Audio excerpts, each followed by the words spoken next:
Muita gente pensa que a obra do escritor português Eça de Queiroz é algo antigo, fora de moda, o que é uma enorme bobagem. Eça de Queiroz sempre me lembra um grande nome da literatura brasileira, que é Machado de Assis.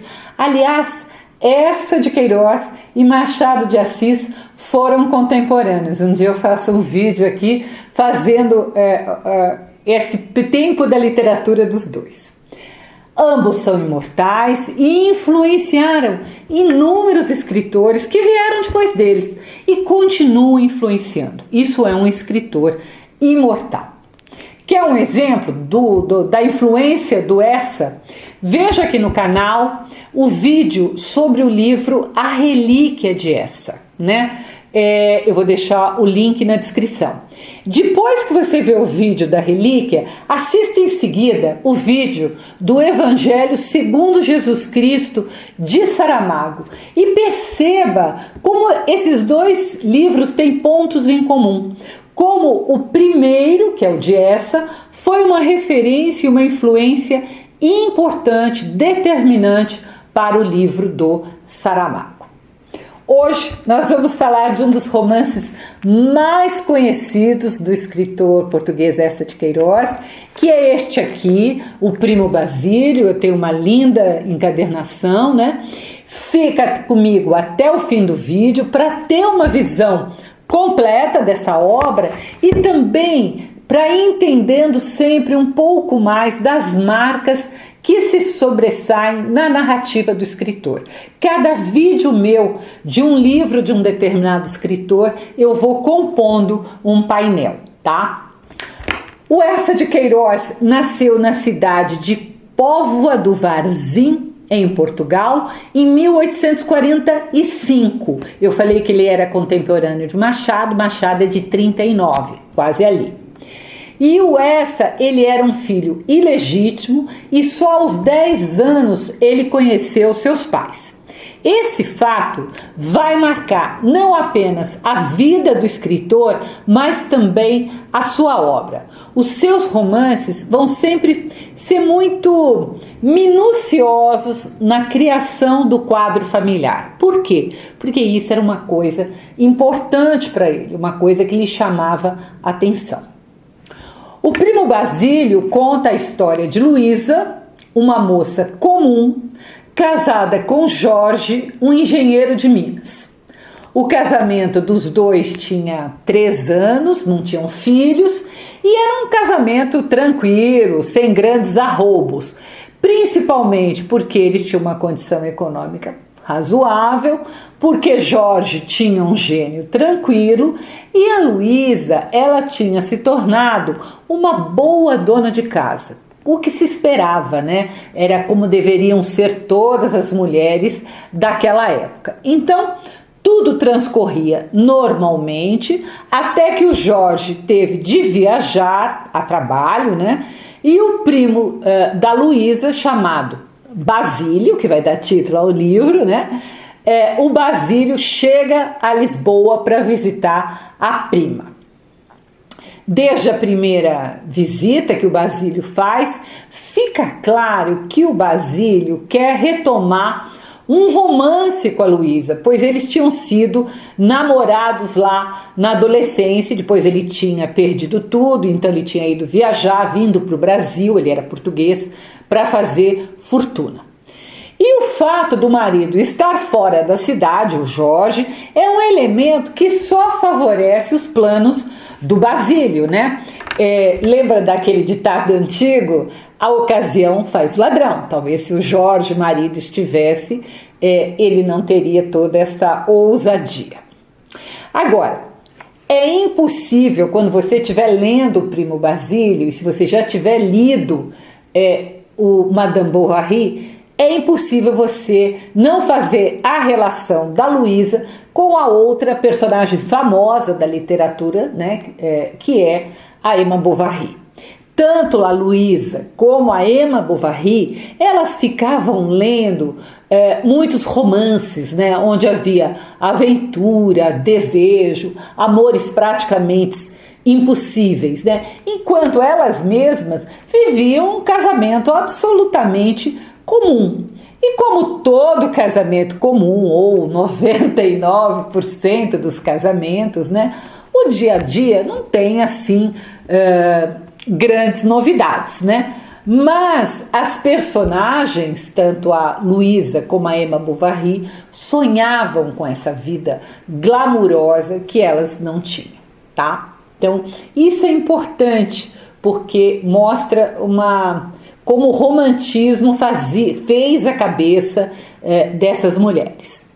Vamos lembrar que isso não é uma coincidência. Madame Bovary foi publicada em 1856 e o Primo Basílio em 1878.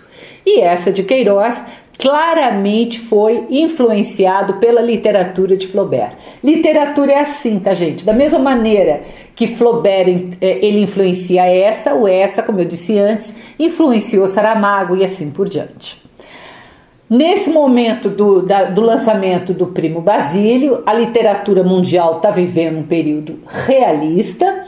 Então, as relações amorosas retratadas nos livros não eram mais como no romantismo. No romantismo, o casal vivia as agruras, né, todos os problemas para ficar junto. E quando conseguiam, a história acabava. Era o tal do foram felizes para sempre e a gente não sabe direito o que aconteceu. Foram felizes para sempre.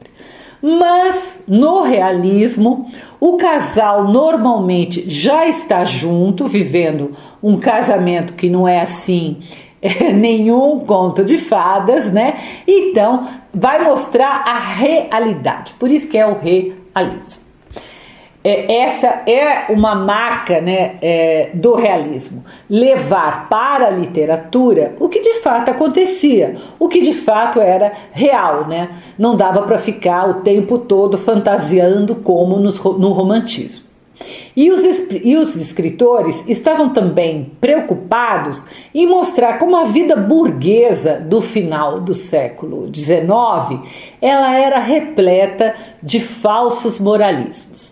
Assim, enquanto aparentemente as famílias viviam em total harmonia, era tudo, né, família doriana, na intimidade havia vários pecados muito bem escondidos. Além disso, existia uma grande insatisfação das mulheres, principalmente das mulheres, né? Porque era uma época que as mulheres eram um bibelô, né? Não faziam nada a não ser ficar lendo esses romances e enchendo a cabeça de minhoca. Por isso que na literatura, então, dessa época, aparecem tantos personagens adúlteras, né? O adultério, ele sempre aconteceu em qualquer sociedade, mas ele não podia ser mostrado pela literatura do romantismo. No romantismo tudo era perfeito. Então, ele passou a ser revelado apenas no realismo. Como já era de se esperar, a Luísa então vai trair o marido com o Primo Basílio em busca desse amor dos romances e, obviamente, ela também vai perceber que mesmo o adultério, depois de um tempo, não tem mais nada de muito glamuroso. Tem uma ironia do Essa de Queiroz, que o casal, o Basílio, aluga uma casinha simples, um quarto feio, mas eles chamam aquilo de paraíso, né? E aí é muito engraçado, porque o paraíso não tem nada de paraíso, né? Não tem qualquer glamour. No começo eles nem percebem, mas com o tempo eles vão percebendo como aquilo não é bem um paraíso, né? Então essa ironia fina, junto com uma ousadia, um sarcasmo, vão ser recursos que o Essa vai usar constantemente em sua obra e também, claro, nessa obra chamada Primo Basílio. Eu gosto muito de um trecho do livro em que a Luísa pensa em sua relação com Basílio já com um certo enfado, né? E ela se pergunta o que está acontecendo. Então, vamos ao trecho. Abre aspas. é que o amor é essencialmente perecível e na hora em que nasce, começa a morrer. Só os começos são bons. Há então um delírio, um entusiasmo, um bocadinho do céu, mas depois seria, pois, necessário estar sempre a começar para poder sempre sentir? Ela se pergunta isso, né? Ela já percebe que só o começo é que é muito diferente. Só o começo que é um bocadinho do céu, que é o paraíso. Além da trama principal, né? Alguns personagens importantes no livro para compor o quadro realista. Luísa tem uma amiga chamada Leopoldina, que não é bem vista pela sociedade daquela época, né? E que o seu marido Jorge não quer nem que a amiga Leopoldina frequente a casa deles, né? Ele acha que se ela frequentar a casa também vai ser mal vista pela sociedade. E por quê? Porque a Leopoldina tinha muitos amantes, o que na época, né, gente, era uma questão de total desonra, seja para as mulheres, como também para quem andasse com aquelas mulheres. Mas tem um momento no livro em que a Luísa, quando ela está pensando nesse enfado mesmo do adultério, ela se pergunta se não é esse eterno começo dos romances que a amiga Leopoldina está sempre procurando, né? Então é por isso que ela sempre começava uma nova relação para ter, né, todo aquele entusiasmo de quando a gente se apaixona. Outro personagem fundamental é a empregada Juliana, que trabalha na casa da Luísa como arrumadeira e que tem muita inveja, um personagem bem amargo, né? E ela tem inveja de não ter todos aqueles bens materiais, ela não acha justo ela ser tão pobre. A Juliana vai descobrir a traição da patroa e vai chantageá-la. Para ela ficar calada, a Juliana dá muitos presentes e começa a fazer até alguns serviços de casa no seu lugar, porque a Juliana é um pouco doente. E aí, mais uma vez, é o sarcasmo do escritor que faz essa inversão de papéis. A criada vira patroa e a patroa vira criada. E por fim, um outro personagem marcante é um amigo da família, o conselheiro Acácio, em que o escritor faz a crítica do academicismo, né? Aquela pessoa que fala tudo empolada, né? Que tantas vezes é tão reverenciada pela sociedade, mas que tem um dizer absolutamente vazio. Então ele pega esse conselheiro para ser quase como uma caricatura desses acadêmicos de carteirinha que falam e não dizem nada. Não vou contar mais para não entregar a história, mas é um livro fundamental para você entender tanto o que acontecia na literatura daquela época, como para conhecer melhor a sociedade lisboeta e as mudanças dessa sociedade. Aliás, não apenas da sociedade de Lisboa, lisboeta, mas uma sociedade mundial.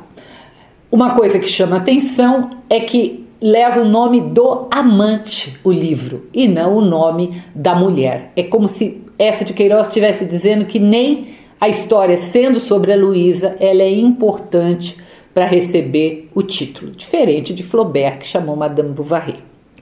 Se você quiser ler essa resenha, ela está no meu site www.miriambevilacqua.com.br. Se possível, se inscreva no canal, deixe seu like e nesse mesmo site eu publico as minhas crônicas toda terça-feira, que tem ali o que eu olho e vejo nesse mundão, né, que a gente vive. Até o próximo post.